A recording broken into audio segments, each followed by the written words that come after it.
Então, a gente vai conversar um pouco sobre a questão do orçamento, né? É importantíssimo que a gente discuta. Quando a gente discute política de assistência, muitas vezes a gente, historicamente, a política de assistência, por seu caráter, vamos dizer, bastante vinculado à benesse, ao voluntarismo, muitas vezes toda a discussão em torno da política de assistência social girou em torno da ação individual, da ação de sujeitos políticos, da ação de sujeitos econômicos, da ação voluntária ou de iniciativa particular de sujeitos políticos, sujeitos econômicos.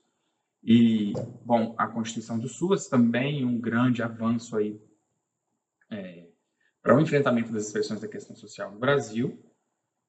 A gente tem alguns traços disso que permanecem, né? Um desses traços é o fato do orçamento da assistência social não ser indexado, um orçamento fixo, em que há pouca margem para intervenção de outros sujeitos que compõem, né, a seara política aí da receita e do orçamento no Brasil, de tomarem sempre que podem uma parte, né? Então a gente tem hoje um cenário aí, se a gente pega lá a pizza, né, do orçamento, a pizza da receita, são coisas diferentes. No Brasil a gente vai ver que a política de seguridade, que a seguridade social tem um orçamento até bastante relevante em comparação, em termos comparativos com o PIB nacional, né? A gente tem para o ano de 2024 aí aproximadamente 5,5 trilhões de reais. Então é algo significativo, mas uma boa parte está dedicado ao funcionamento da previdência social, um outro grande avanço civilizatório que a gente tem que entender e fortalecer, ainda mais ainda nesse cenário de privatização das atribuições da previdência social, né? O que seria algo problemático para uma parcela da população que, inclusive, acessa o Sistema Único de Assistência Social.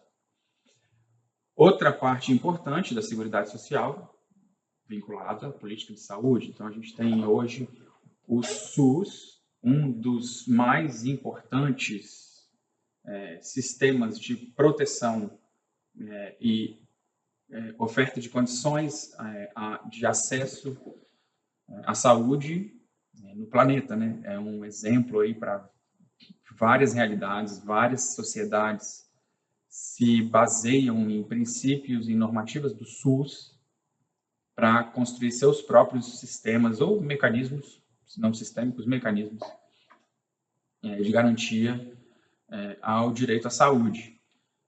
E uma parte menor fica com a política de assistência social.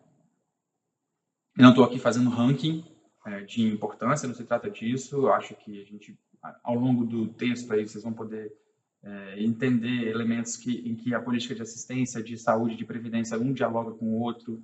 Então, não se trata aqui de um ranking, mas que no balanço aí dos orçamentos para cada política, a gente tem uma política de assistência social com recursos menores, e esses recursos eles não são indexados. Significa que, numa disputa pelo orçamento, e essa disputa é feita anualmente, né, nós temos os projetos de lei orçamentárias anuais, nós temos as leis orçamentárias anuais, uma vez que são aprovadas no Congresso Nacional, ratificadas pela presidência.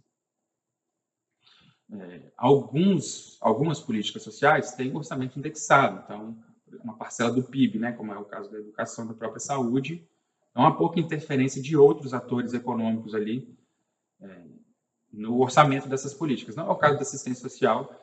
Então, a política de assistência social está sempre no balcão de negócios do Congresso Nacional. A gente entende que isso é um grande prejuízo para a política, até por conta dessa tradição de benesse, né?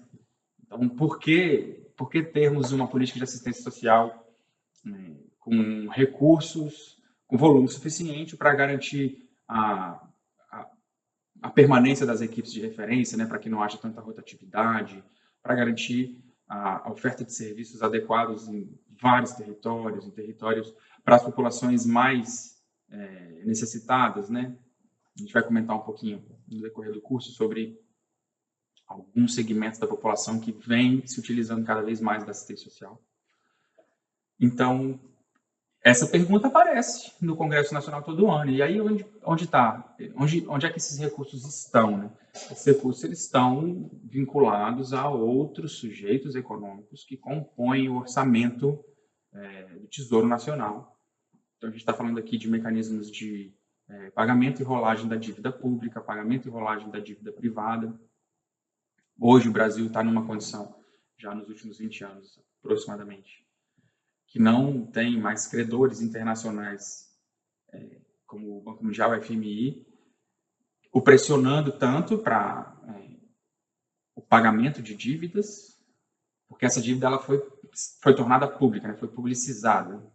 Então, os mecanismos de rolagem da dívida pública, eles continuam ocupando a maior parte do orçamento lá. Então, se a gente pega a pizza, estamos lá 50% quase, é dedicado ao pagamento de juros e amortização da dívida pública. A gente não tem como entrar nessa discussão aqui mais detalhada sobre o orçamento, eu deixei algumas sugestões de bibliografia aí para vocês.